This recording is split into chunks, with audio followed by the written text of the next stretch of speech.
Hey CFMA, how do I talk about suicide and suicide prevention in construction?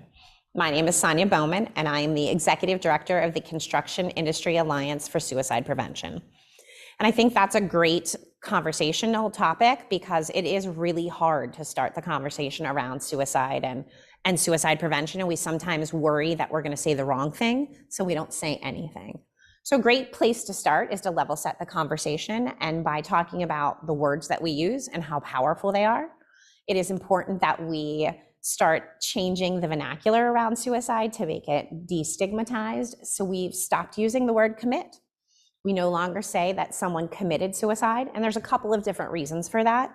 One is that, well, unfortunately, up until the 70s, it was actually illegal to die by suicide. So often the term is relatable to a crime.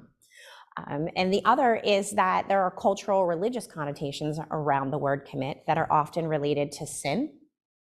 And being able to have open, supportive, compassionate conversations really does allow us to create spaces for people to want to talk about mental health and their feelings and to be able to address the topic.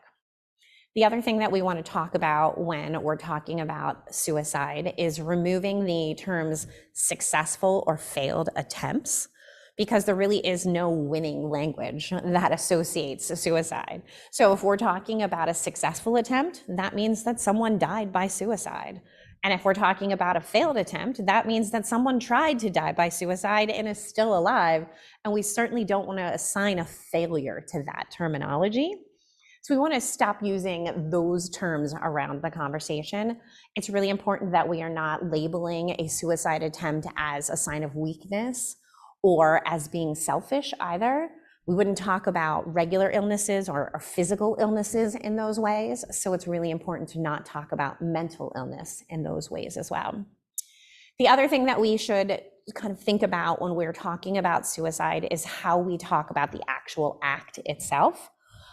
It's really important that we are not sensationalizing the act and that we are removing methods, means, and location from the conversation. It really makes it graphic and can often be triggering or activating to someone who has had their own lived experiences and is on a recovery journey, or for someone who has lost someone to suicide and may be activated by hearing a story of someone who died, much like a loved one or someone that they care about.